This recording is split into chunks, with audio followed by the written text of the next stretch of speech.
Hey guys, welcome back to my channel. This is a new channel. It is something that I only set up on the weekend, but it is going to be looking at different mysteries. Every Monday there'll be a different mystery, and these will include all sorts of kind of things like history mysteries or political mysteries or just general interest mysteries, as well as missing persons, which is something that I'm really passionate and interested in. I have a blog where I already write posts about missing people, so the links will be down below.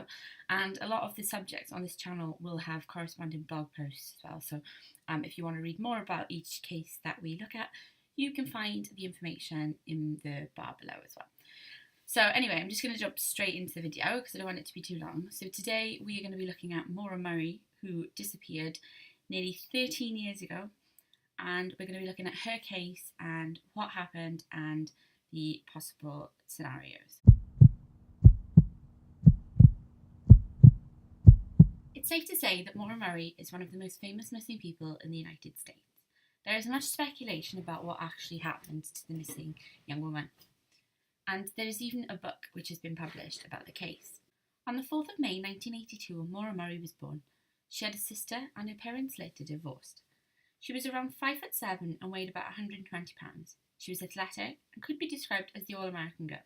At the time she went missing, Maura was a nursing student at the University of Massachusetts in Amherst. Alongside her studies, Maura also worked 2 jobs and was on the dean's list. She had even managed to find a graduate job in Oklahoma for after she left university. At the time she went missing, Maura was also in a relationship with William Rauch, a serving army lieutenant. However, it has been suggested that there were issues in this relationship, and there is even speculation that Maura and William were both seeing other people. From the outside, it looked as if Maura had everything together. However, behind the surface, there were some difficulties.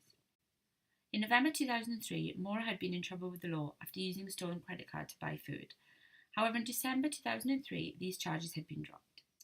Despite this, there is nothing in her background that really explains what happened to Maura Murray or why she disappeared in the way she did.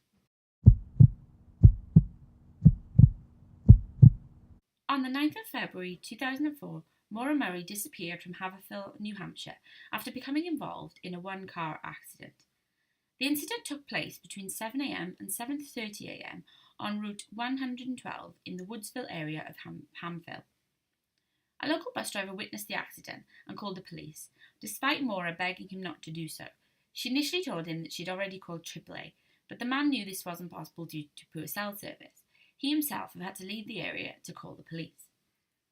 A number of people witnessed the aftermath of the incident and stated that Maura did not appear to be injured, and most reported that she was alone. One witness claimed to have seen someone else with her. However, this was not supported or corroborated by any other witness. A number of people said that it was possible she was drunk. This would make sense, as it is known that Maura did purchase alcohol in the hours leading up to her disappearance. When the car was found, some of the alcohol was there, but some of it was missing. There was even evidence that she might have been drinking at the time of the accident. This could therefore be the reason she did not want the driver to call the police.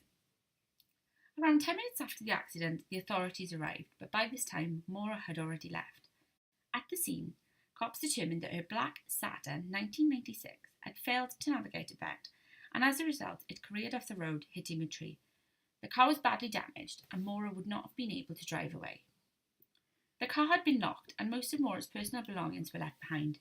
However, the police noticed that her phone and her cards were missing. The area was surrounded by dense forest, and there had been snow in the days prior to the incident. Yet, despite the fact that Maura had obviously left the scene, there was no sign of a struggle and no footprints leading away from the car. This suggested to police that Maura had walked along the road as opposed to into the forest. Police tracker dogs were able to trace her scent for 100 yards along the road. However, it went cold, suggesting that she might have got into a vehicle. This theory is also supported by a construction worker who came forward a few months after the incident. In his statement, he said that he had seen a young woman walking along the road a few miles from the incident. On the 10th of February, police issued a bolo, a be on the lookout, for Maura, and attempted to contact her father. He was out of state, but Maura's sister told police that she would inform him. At 5 p.m. that day, her father contacted the Haverhill police. On the 11th of February at 8 a.m, Maura's father arrived in Haverhill, and a search started. At the time Maura went missing, she was wearing a dark-coloured coat and a pair of jeans.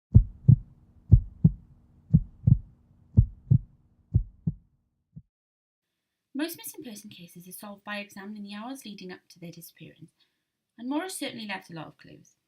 However, these have yet to solve the case, but they do help paint a picture of what was going on in her life. A few days before her disappearance, on the 5th of February 2004, Maura had left her on-campus security job early at the advice of her supervisor. The supervisor told police that Maura had taken a call from her sister, during which they had chatted about her sister's relationship. After this call, Maura appeared to be staring into space. She was upset and zoned out. The supervisor suggested that she go home. She seemed unable to work. It was out of character and no explanation was given. Maura's sister cannot pinpoint anything in the conversation that might have made Maura feel this way. The weekend before she went missing, Maura's father was visiting her as he often did. Many people have raised eyebrows at his version of the events, and some questions remain over certain aspects of his story. Although this does not mean that he was involved with his daughter's disappearance, and there is no evidence to suggest that. On the 7th of February, Maura dropped her father at a motel. They had spent the morning shopping for a new car for Maura. She had plans to go to a party that evening and asked to borrow his new car. He agreed. At 3:30 a.m. in a separate incident, Maura crashed her father's car. Many people have questioned this aspect and wondered why he allowed her to take the car when he knew she was drinking. However, it is of course possible that he didn't know she was drinking and that he trusted Maura to be responsible with the car. The police actually attended the scene of this incident and took Maura back to the motel where her father was staying. In the hours and days leading up to the incident with her car, Maura had exhibited behaviours that caused police to question whether she'd left of her own accord. In fact, the police found a lot of evidence to suggest that Maura had planned to go away for a few days. A search of her computer revealed that Maura had been looking at hotels in the Burlington area of Vermont. It was an area that she had hiked previously. She had also placed a call to a condo in New Hampshire. In the early hours of the morning of her disappearance, Maura had emailed her professors and told them that she would be absent from uni for a few days because of a family bereavement. This wasn't true, and Maura had not had such news. In the email, she stated that she would email them when she returned. Yet despite her email suggesting that she planned to return, investigators found that her dorm room was packed up. There was also a letter for William. This led investigators to question if Maura had indeed planned a more permanent departure. During the hours immediately before she went missing, Maura had also emailed William, telling him that she wanted to talk, and had withdrawn $280 at a cash machine. After this withdrawal, Maura then visits the liquor store and spends nearly $40 on alcohol. She buys Baileys, Kahlua, vodka and a box of red wine. When her car was found, the Kahlua was missing. A bottle of Diet Coke was found near the scene that appeared to have red liquid inside, and the red box of wine had been damaged. Police also noticed red marks on the ceiling above the driver's seat and on the dashboard. It appeared to be splash marks from the red wine. This suggested to police that she might have been drinking at the time of the accident. At 4:37 p.m, Maura called her voicemail. This is the last call she made, and around this time her phone was deliberately turned off. As with most missing person cases, there are many theories and no substantial evidence. In this case, a number of theories do seem credible. Runaway. The evidence from the scene, her computer, and her activities in the lead up to her disappearance suggest that Maura might have been planning a few days away. Some have suspected that perhaps this was a more long-term departure than was initially thought. Although this does seem unlikely, it didn't seem likely that she wanted to disappear forever. It is also considered that perhaps a short vacation ended up becoming a more permanent thing. It is possible that Maura is still out there, happy and living her own life. Yet despite this, Maura has not access to her bank account since her last withdrawal of $280, and this does cast doubt on the theory to some extent. $240 is not a substantial amount of money to run away with. The father. Naturally, everyone always suspects the people closest to the victim. Many have raised doubts over the timeline set out by her father in the days leading up to her disappearance. This was not helped by the fact that allegedly Maura's father refused to talk to homicide detectives for 2 years after she went missing, and when he did talk to them, he took 2 solicitors. However, family of victims know that they are being suspected, and so it could be that he was just nervous and actually had nothing to hide.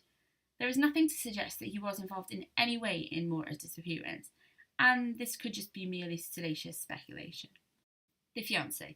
Similarly to the father, people have suspected that William was involved, due to the tense nature of their relationship at the time she disappeared.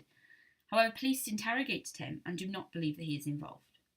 Took a lift off someone. It is reasonable to assume that Maura was picked up by someone as she fled the scene of the accident, as there is much evidence to suggest this. It is possible that the person giving her a lift took her to areas unknown, or that a crime of opportunity was committed. For me, this seems like the most likely situation. The police do not believe that there is any foul play. The police do not believe there is foul play involved in this case, as they have no evidence to support this.